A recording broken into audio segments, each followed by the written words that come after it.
This is affordable, and if implemented, it will improve the quality of life of Guyanese poor and vulnerable groups and put people first.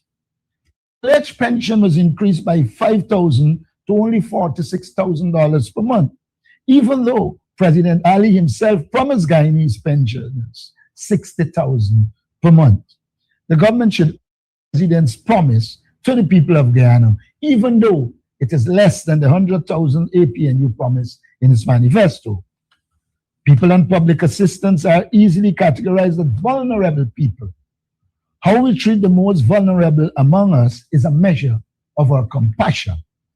Public assistance increased by an unacceptable $3,000 per month to $25,000. APNU promised $44,000 per month. With a high cost of living, this is extremely small increase. This extremely small increase is a pittance and a clear indication that the PPP is sadly out of touch with the economic realities on the ground, or they just don't care about the people and would not put the people first.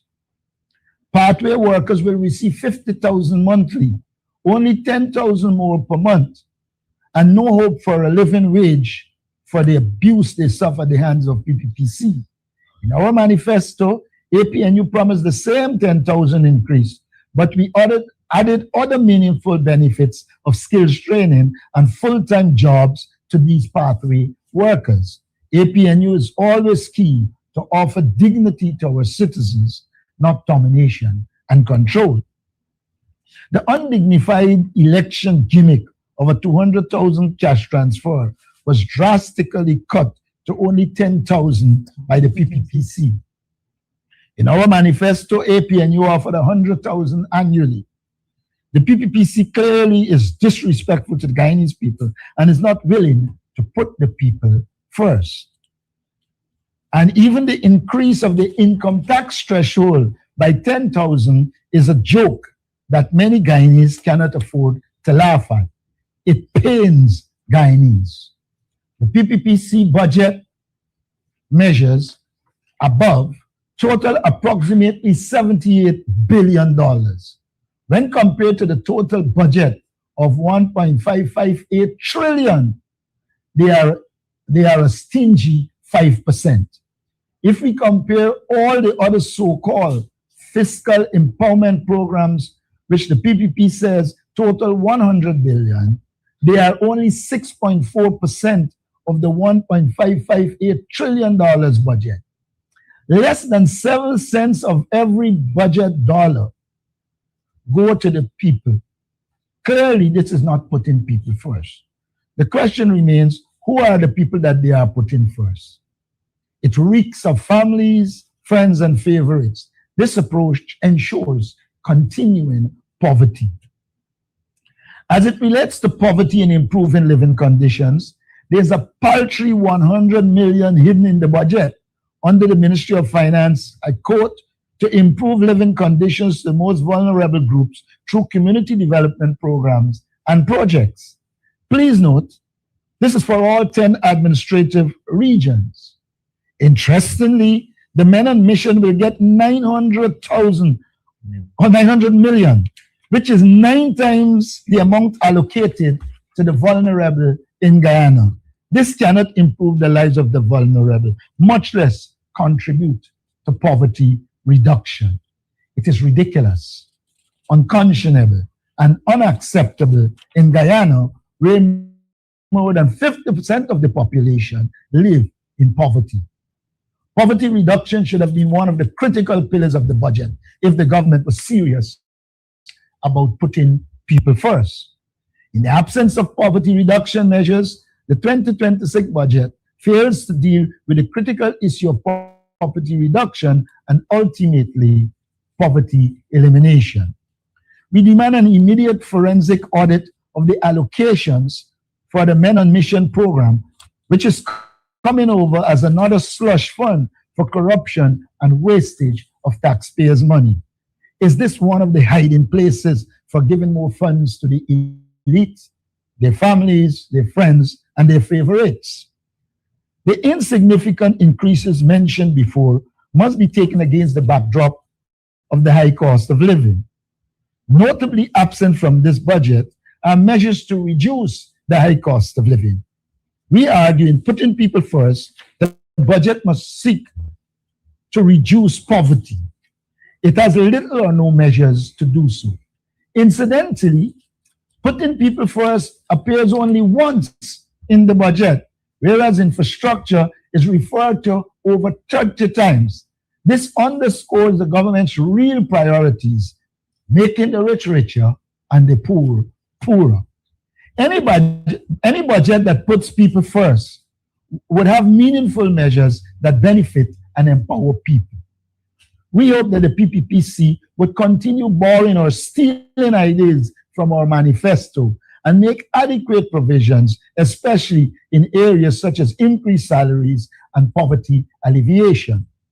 The 1.558 trillion budget is approximately 50.4% or 785 billion invested in infrastructure.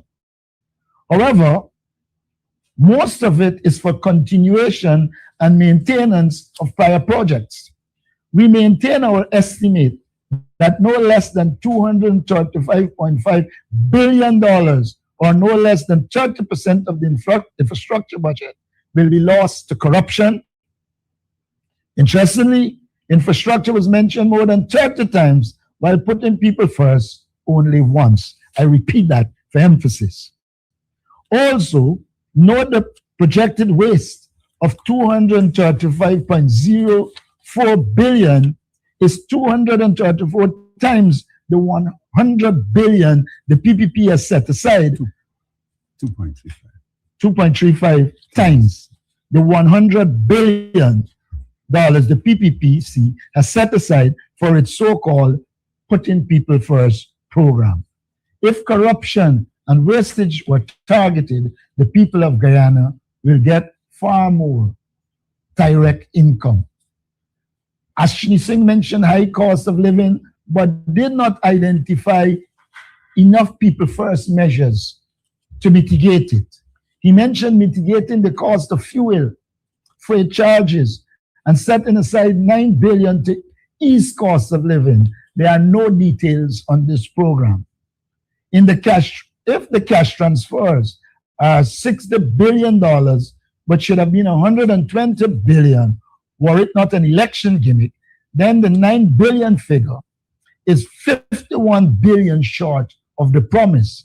The PPPC has effectively robbed Guyanese of $51 billion. Agriculture expansion is one of the key sectors that can alleviate the cost of living in Guyana and bring benefits to citizens. We see $113.2 billion or 7% allocated, but question the construct of its use. Agriculture is a main non-oil sector for targeted development and decentralized job creation. APNU believes that any agricultural development plan must be targeted to combat high cost of living within each region, coupled with job creation. There is need for the promotion of sustainable agriculture in every region, thus guaranteeing food availability and food security. Hinterland regions will continue to experience high cost of living like other areas because of the government's unwillingness to promote sustainable agricultural development in every region. These fit into Minister Ashni Singh's utterances years ago that regions 2, 3, 5, and 6 have a comparative advantage in agriculture, and it should be left to those regions to undertake agricultural production. This is false and outdated thinking, and a mechanism to deprive the other regions of becoming agriculturally sustainable and ensure cheap food is available and there is food security. The APNU acknowledges that the PPPC has little or no ideas of their own, but we would have welcomed them stealing from our proposal of funding agricultural and other initiatives by delivering 50% of the carbon credits funds to residents of indigenous communities. That would have been a clear case of putting people first.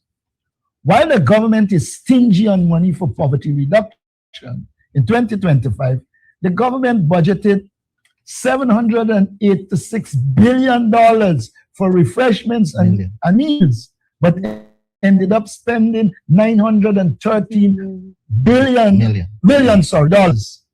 The PPP elite continues to eat out our resources. Alarmingly, they have budgeted $908 million to eat in 2026 while offering $100 million to improve communities. This budget has a lot of waste spending in it. While the government is talking about digitalizing the system, we see $100 million increase in print and non-print materials. If you are digitalizing, why the need for such a large increase? APNU notes the $5.6 billion increase to $19.8 billion in the local government budget. With the historic underfunding and hindrance by the PPC opposition, with the historic underfunding and hindrance by the PPPC of opposition-controlled local government administration since 1992, this is an alarming increase. APNU is wary that it is sure to peddle more of the same hindrance by this dictatorial, undemocratic government, and the local organs will not be allowed to manage the resources allocated to them. We call on the government to allow local government organs to govern. This 2026 budget puts contracts first for the governing elite, their families, friends, and favorites, not the poor and vulnerable citizens. It consolidates power, centralizes spending, and continues to be a divisive economic model that benefits a few while leaving the majority exposed to rising cost of living and other social problems. APNU call on Guyanese to scrutinize not the slogans, but the numbers, and to demand a change to a development model that places dignity, income security, and opportunity at the center of national policy. This is what putting people first means to Guyanese. Budget 2026 does not put people first. It is the same old playbook of enriching the elite, their families, friends, and favorites through infrastructural projects while resulting in increased poverty amidst the Guyanese people. Thank you. Thank you. At this time, the floor is open for questions or by the raise of hand.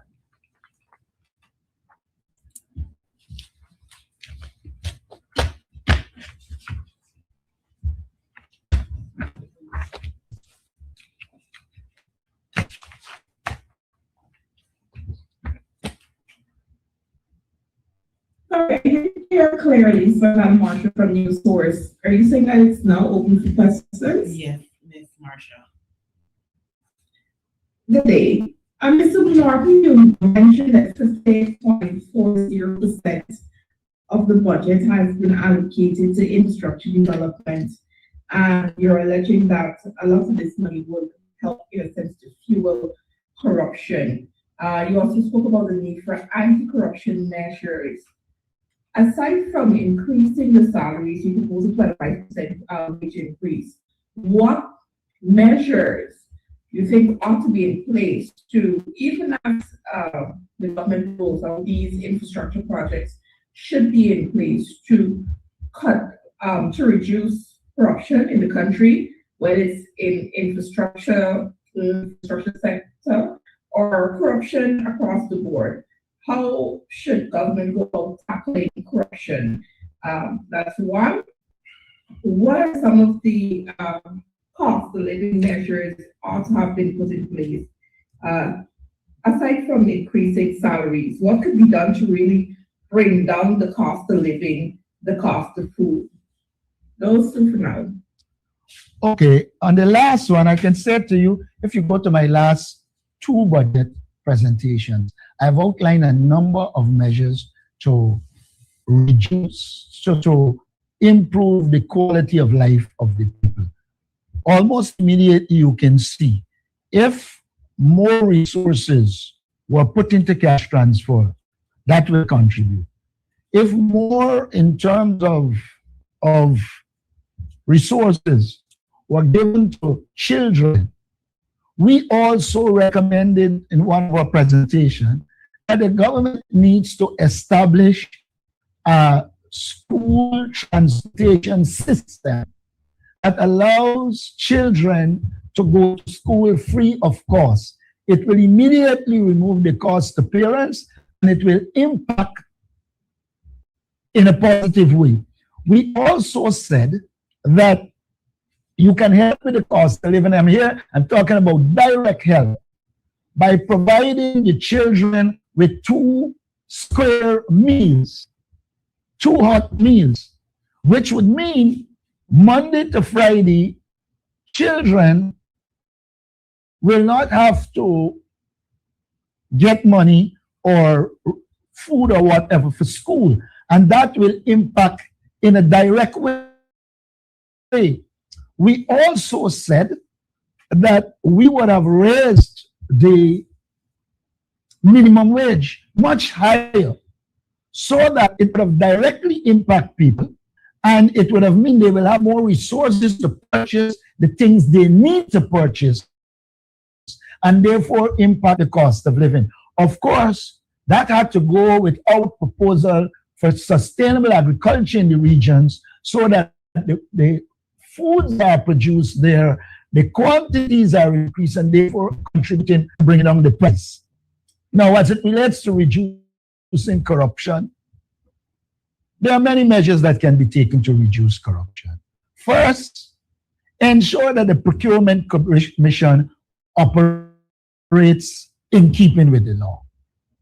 Second, reducing the amount of insider information that is given to contractors and develop a more open approach to government procurement.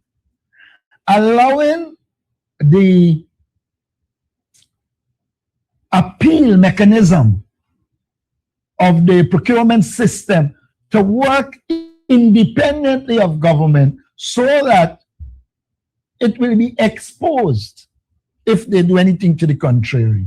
Now, I pointed to what is happening in Trinidad and Tobago. If you improve the competence of the government, you will have a situation where they will do comparative analysis and recognize that, look, a lot of things here are overpriced. Of course, we know it is in their corruption scheme to ensure they are overpriced. Now, the other thing is that you have to remove corruption from the top because that filters down. And the president could have outlined clear measures. At minimum, he could have, the finance minister, at minimum, he could have said, any government official found in corruption will be dealt with in keeping with the law. It might not have happened, but at least there would have been a measure there. So there are a whole plethora of measures that can be put in place to deal with corruption. That's the reality. Also, if in budgeting, you do proper budgeting so that you get the exact figures and you don't have to come 3 months from now for more money. The government abuse has to end if there is going to be a fight against corruption. Just to follow up, Mr. Norton, you mentioned among the measures cash transfer, increased cash transfer, but is it feasible to increase the cash transfer? Is it going to last like in the long term? And what impact such transfers would have on the economy? One of the things I didn't mention is reallocation of resources. Look, there's a definition in politics called the authoritative allocation of resources, meaning the state has the authority to allocate the resources. And how the state allocates the resources give you an indication of which group the state is working in the interest of. If there is a proper reallocation of resources, we showed you that in comparative terms, we pay far more for a road, a kilometer of road work, than Trinidad pays. That in itself would constitute a saving. And if the minimum figure of 30% is used, you are saving $235 billion, which will make it sustainable. That has to be added to an economic approach in which you are increasing and expanding production so that the economy becomes more productive and it has at its disposal resources to utilize. Thank you. I see the hand of Mr. Antonio.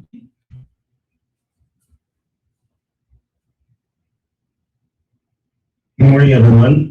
Mr. Norton or anyone who is capable to answer Antonio News. Question outside the presser. Can the party say what is the position with GCOM's commissioners? Because there seems to be a conundrum because recently, relying on a report by a news source, it was reported that the services of the commissioners were reportedly terminated with the aim of the GCOM chair to decommission the current commission. Could you say what is the party's position? Because yesterday I saw that the chairperson said that she now admits that she has no authority to remove individuals. If you go back, oh, I thought you were finished.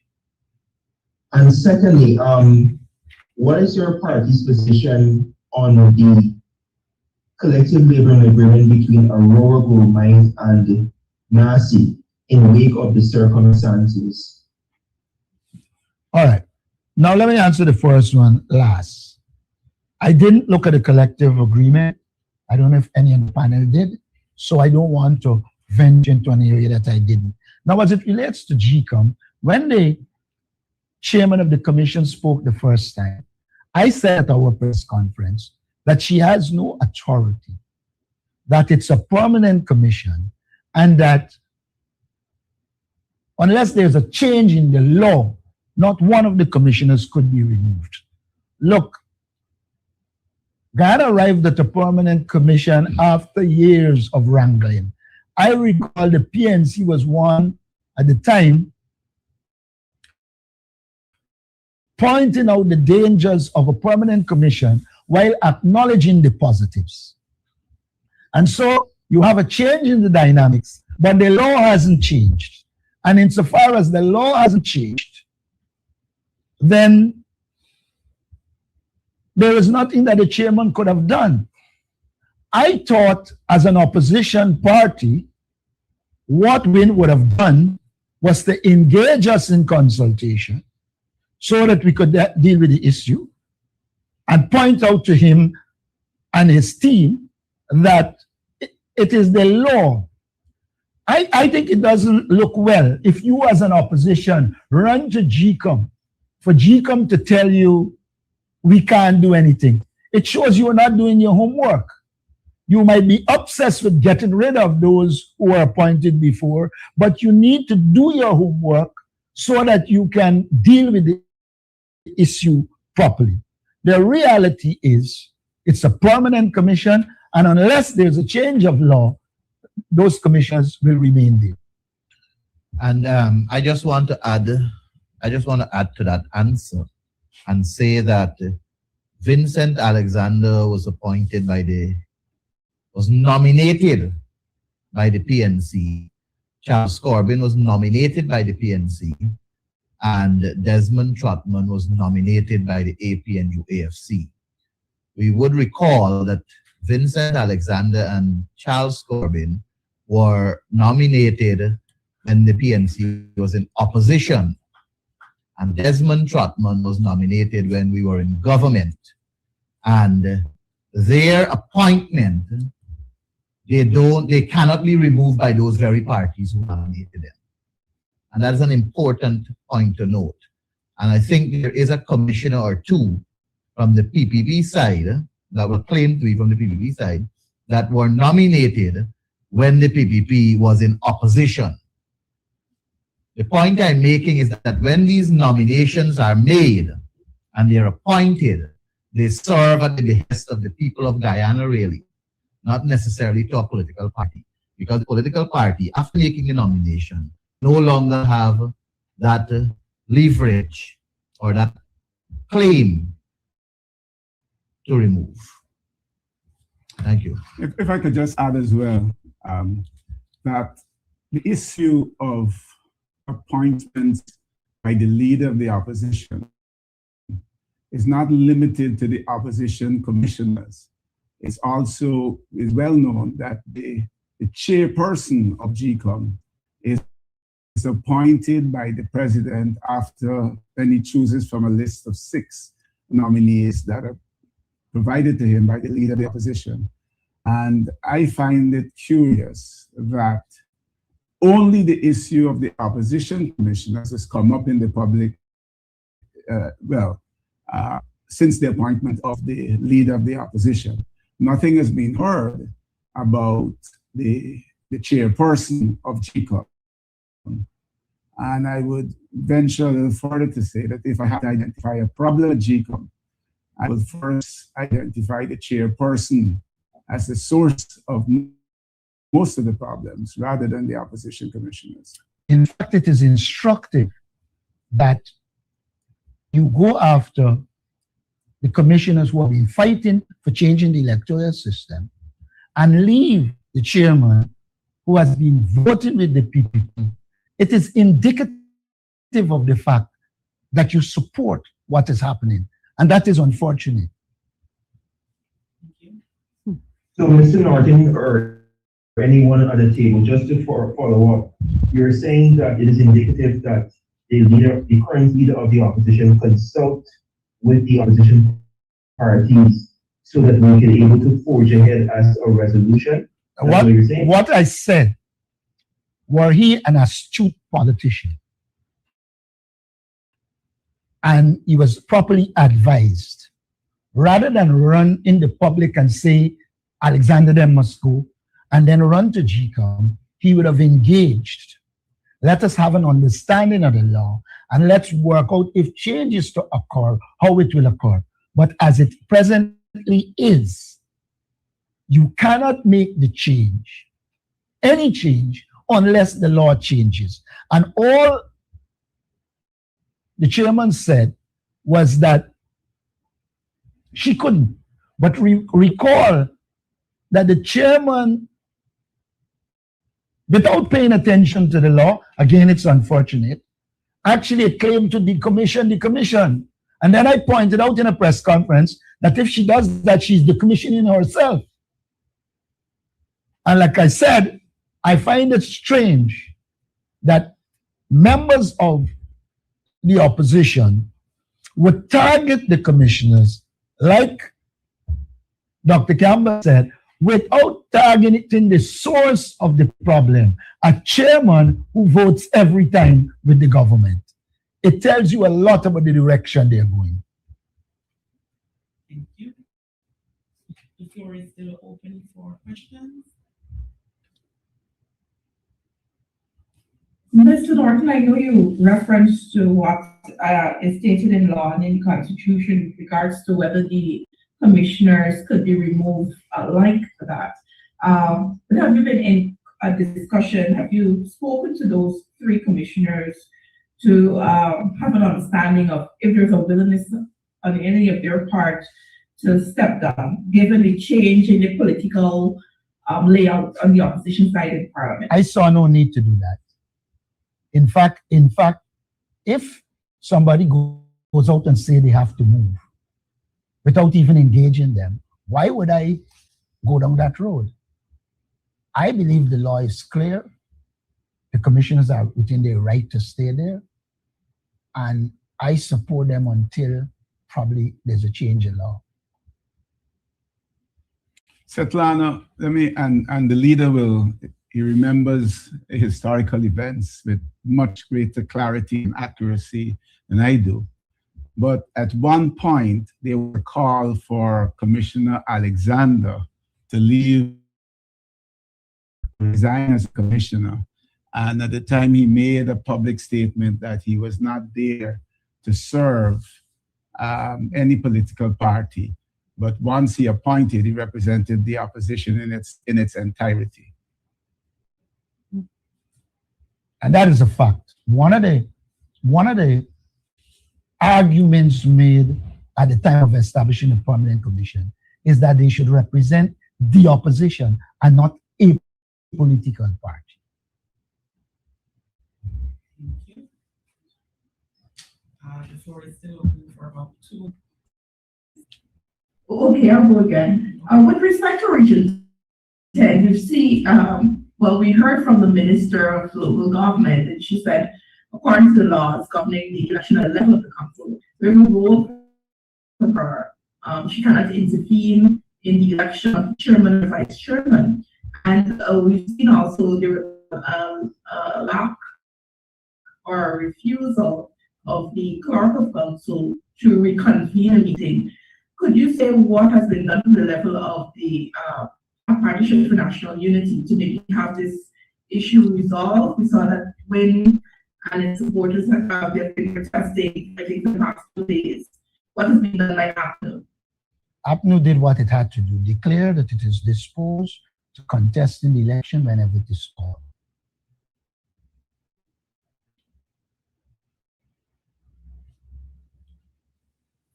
I mean, whenever, could be any time. It could be next year. Are you not concerned that a region? I wish that I could have said tomorrow, yesterday, after tomorrow, but I cannot, and I don't believe in just speculating in the jungle.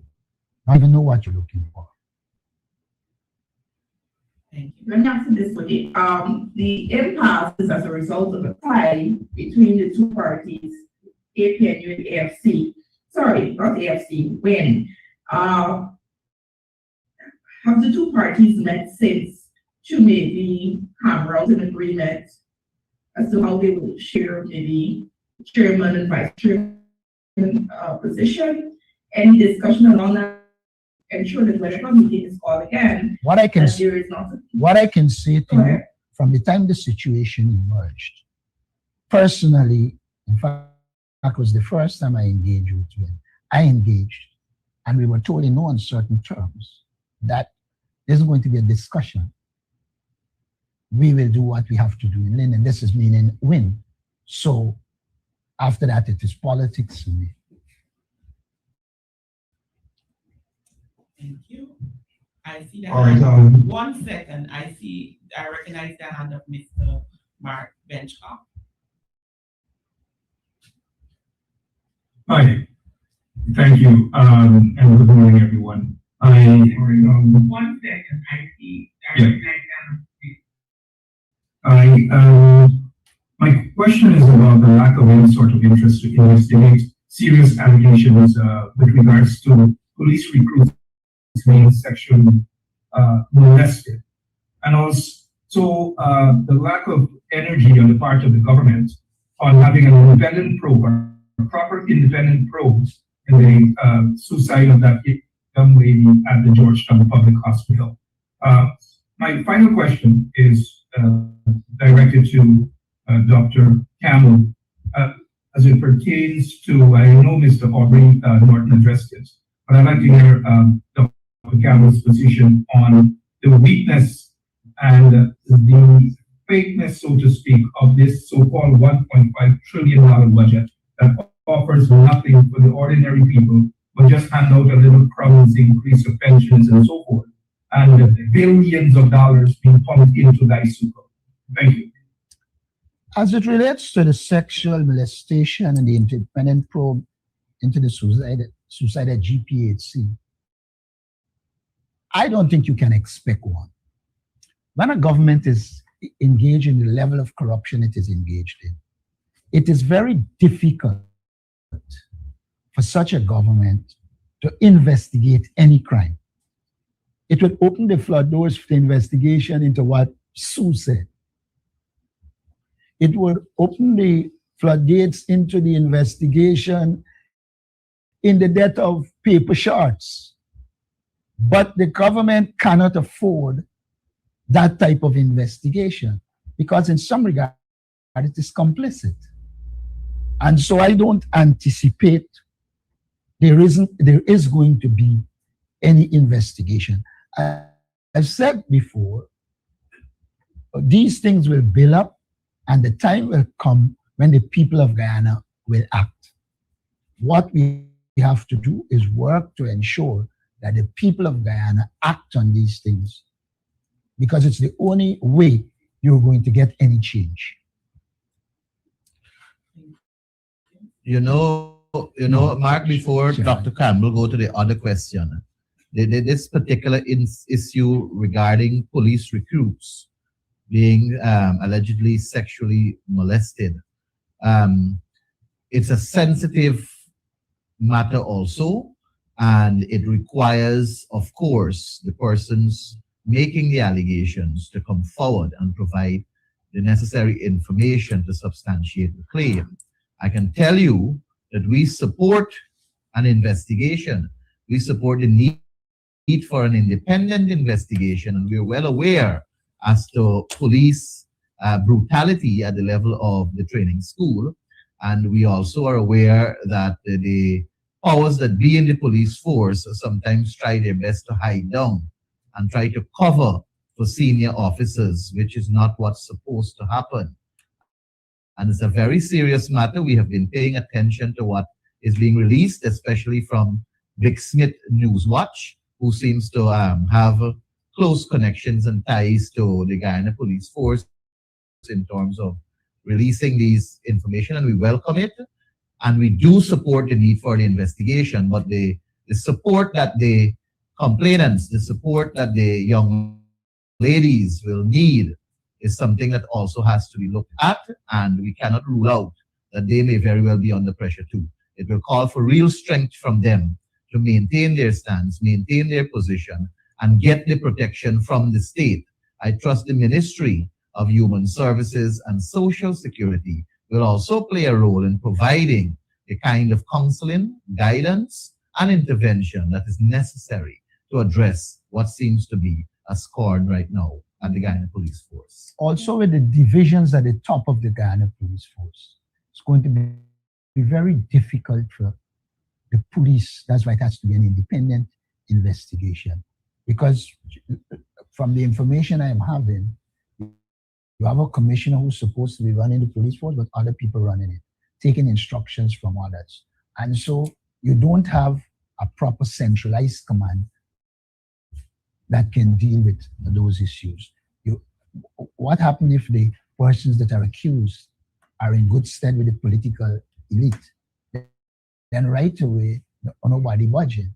And mind you, when you have a situation like you have in the Guyana Police Force, where people are being sanctioned, visa being revoked, etc., you know you have a leadership that has difficulties and will not be able to stand together to deal with such infractions. Thank you for the question, Mark. And let me just add a little bit to what the leader and Honorable Ganesh Maipal have said. I think that and I'll be very clear, I believe the allegations were against the head of SOCU.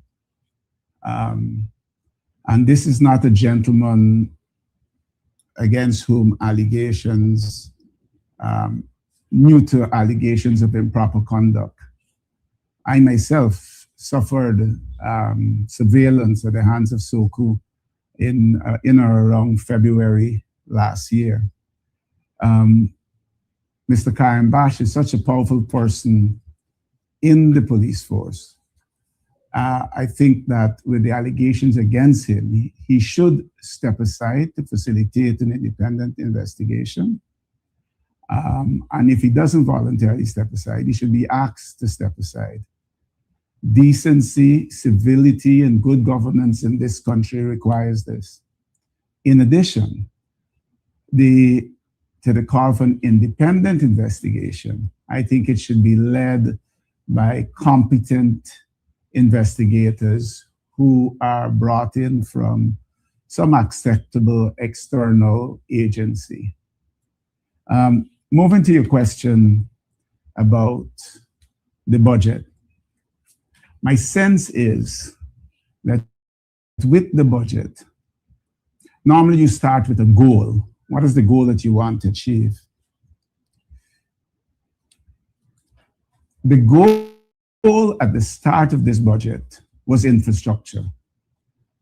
My sense is that the minister and the president and the vice president sat in a room and they listed first all of the infrastructure projects.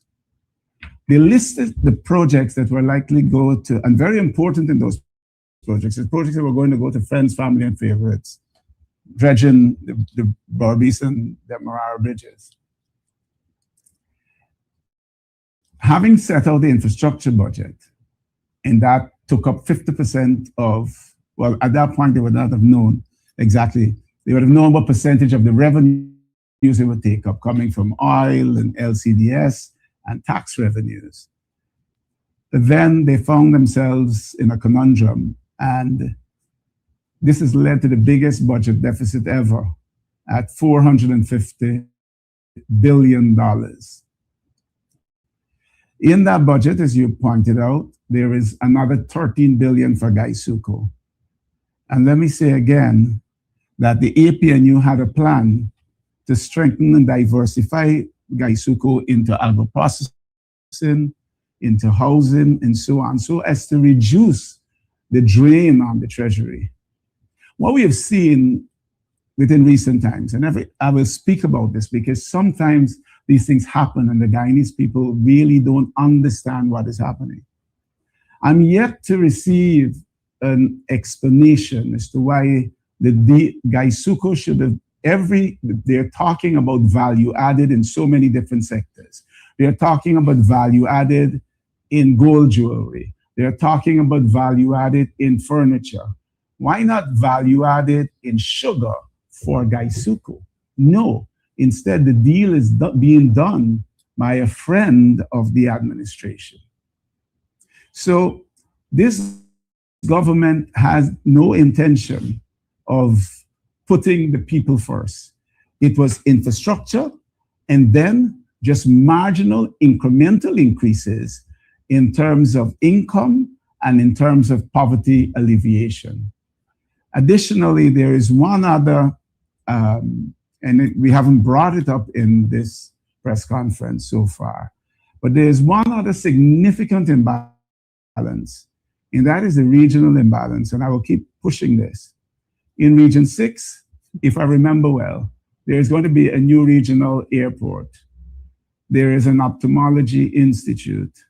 There is an oil and gas institute.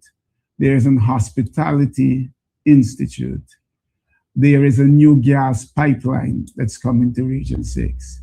There is a stadium at Palmyra. There's a Palmyra Cultural Institute that's coming. There's a deep water harbor. What we are seeing is a diversion of resources towards Region 6. And regions like Regions 4 and 10 that are perhaps not considered favorable to this administration are being left behind and starved of resources. And we must call out the government for this imbalance. Thank you. I see the hand of Mr. Antonio. Yeah, good morning again. Mr. Campbell or Mr. Maipal, because Mr. Norton said he would not be able to answer the question. My question still stands with the labor agreement between Aurora Gomez and Nasir. Sorry, Mr. Solomon is not here because he is vocal on this matter. But any of the two individuals being able to speak on the subject? I think it is, if I'm not mistaken, I did see something in the press about 8% and 9% or something along that line. But I prefer for us to give that, study that some more and perhaps gather some more information, and then it will put us in a better light to present a more informed answer. Antonio, I would say this to you. I've said that I haven't looked at it in detail, and I wanted to be clear. I'm not prepared to just comment for the sake of commenting. Whenever at the policy level you're commenting, you should have already analyzed all aspects of it and be able to put firm, clear positions. And we will do that in future. But I don't want Understood, Mr. Norton, and I understand. That's why I defer the question to the other parties. All right, Mr. Michael, my last question. Can you guide us on the practicality of APNU formulating its own shadow cabinet, given that WIN is the main opposition party? Because I know that budget presentations are set for Monday, and I know that yourself and other members of the APNU have the portfolios. So I just wanted guidance as to how that is going to play out. Let me say this. The construct of a shadow minister is a convention. It has no basis in the Constitution. It doesn't have any in the standing orders, etc. While we are disposed to negotiating and talking, we have to represent the people who would have elected us. They didn't elect us to talk just to one issue or two issues. They elect us to talk to all the issues that are affecting them. And we will identify shadows to do that. Now, the major reason is representation. That doesn't prevent any other speaker or any other member of parliament on the other side from doing the same and representing. We have 12 people that will speak in parliament. They have to speak to the budget. And the budget covers all sectors, and we are compelled to address all sectors. So I'm happy that the leader provided that guiding principle so that we can understand what has happened there. There are 12 members of parliament for the APNU, and APNU will be speaking on the entire budget, which captures all 20 ministries. I want to go a little further and say to you that I understand, on our side, we understand that when it comes to the budget debates, there are going to be 27 members from the PPP side who are likely to speak for 30 minutes with an extension of 5 minutes should they require it. And the normal practice in the parliament has been for the opposition side to get the equivalent in terms of the ministries that are available. So right now, the government has 20 ministries. So it is expected for 20 opposition MPs to be afforded that same 30 minutes plus 5 minutes for their presentations, while the others will have 15 minutes plus 5 should they need it. The APNU reached out to WIN in good faith, and that was because we do want to see a smooth flow of the budget presentations, and we also want to not deprive members of the opportunity to utilize the maximum available time so that they can be able to speak on the budget with great clarity. Unfortunately, the discussion between WIN and APNU is at an impasse because WIN wants to take 13 of the 20 allotted 30 plus 5 time, or else they want to term it as shadows, and they want to give Amanza 1 also, which makes it 14, and they want to give APNU 5, and the leader of the opposition getting the 1 hour period also. We have advanced from the APNU side an argument that speaks to proportionality. We believe that we are in the National Assembly on proportionality. Proportionality has given the People's Progressive Party 36 seats. It has given WIN 16 seats. It has given APNU 12 seats and FGM 1 seat. Proportionality, therefore, and I should go forward and say proportionality is also the basis on which we will be sitting on the various committees of the National Assembly. And proportionality gives, in a 10-member committee, as we know, the PPP 6 members, the APNU 2 members, and the WIN party 2 members in a 10-member committee. In a 9-member committee, the PPP will get 5, the APNU will get 2, and the WIN will get 2. So proportionality decided on all of that. And we on the APNU side believe that proportionality should also decide on the speaking time for the members. Proportionality, therefore, will dictate that WIN gets 11 members from their 16 to speak for 30 minutes plus 5. It will give them 4 members to speak for 15 minutes plus 5, and the leader of the opposition gets an hour to speak. Proportionality will also dictate that the APNU gets 8 members to speak for 30 minutes plus 5, and 4 members to speak 15 minutes plus 5. And proportionality will also give the 1 member from FGM 30 minutes plus 5.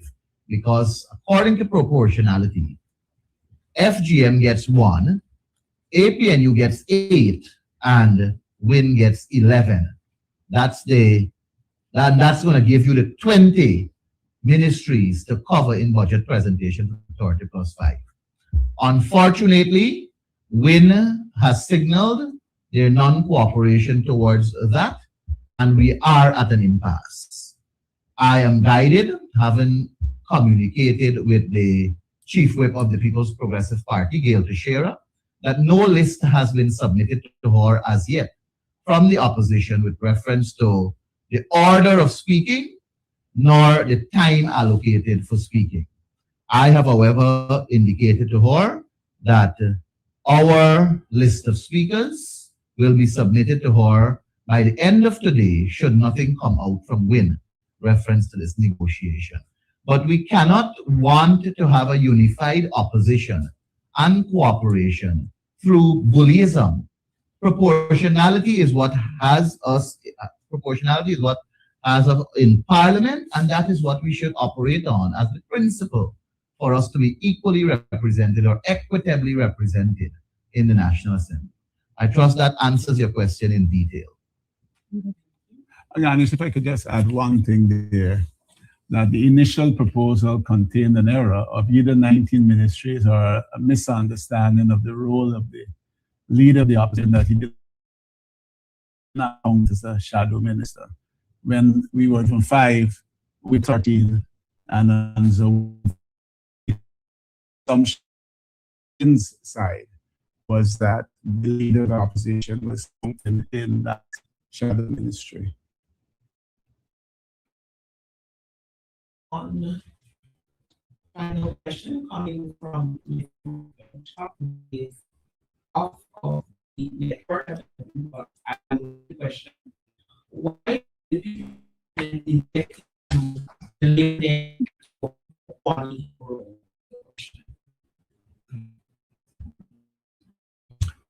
The PPP has never shown an interest in it, except if they get police and what. And if you go in 2015, that was impossible. Yeah, bring it to the point where you would have driven it one in no time. They have allowed to deviate. They seem to show no interest. Why they're doing that is a question that we speculate that it is part of the approach to the areas. Thank you. At this time, I want to. Mr. Ennis, if I may, I just wanted a query from Mr. Mike Paul. So, Mr. Mike Paul, given that there seems to be an impasse you are not sure if there is going to be a compromise in the amount of time that is allotted. I don't know what you mean by compromise. What I know is that there's a practice in the National Assembly, and it's a matter of the opposition side sorting themselves out. We have extended and we have been showing great strides in wanting to ensure that we make the effort of getting it right, but simultaneously we don't expect to be bullied. I mean, between Win and us, they're 16 and we're 12. This is the first time we are both actually strong in the National Assembly. Yes, they have 16 seats, but we equally have 12, and that is not a small number either. All I'm asking for is for Win to recognize that we are in the National Assembly on proportionality, and let's get this work done and done properly so that we can hold the government accountable. I mean, the problem doesn't exist with the PPP here. It exists with Win. And we have what I will say a plausible solution in the sense of proportionality. And it's most unfortunate that Win doesn't seem to want to respect proportionality, but want to be dominant, controlling, and want to bully us. And we will not have that. Thank you.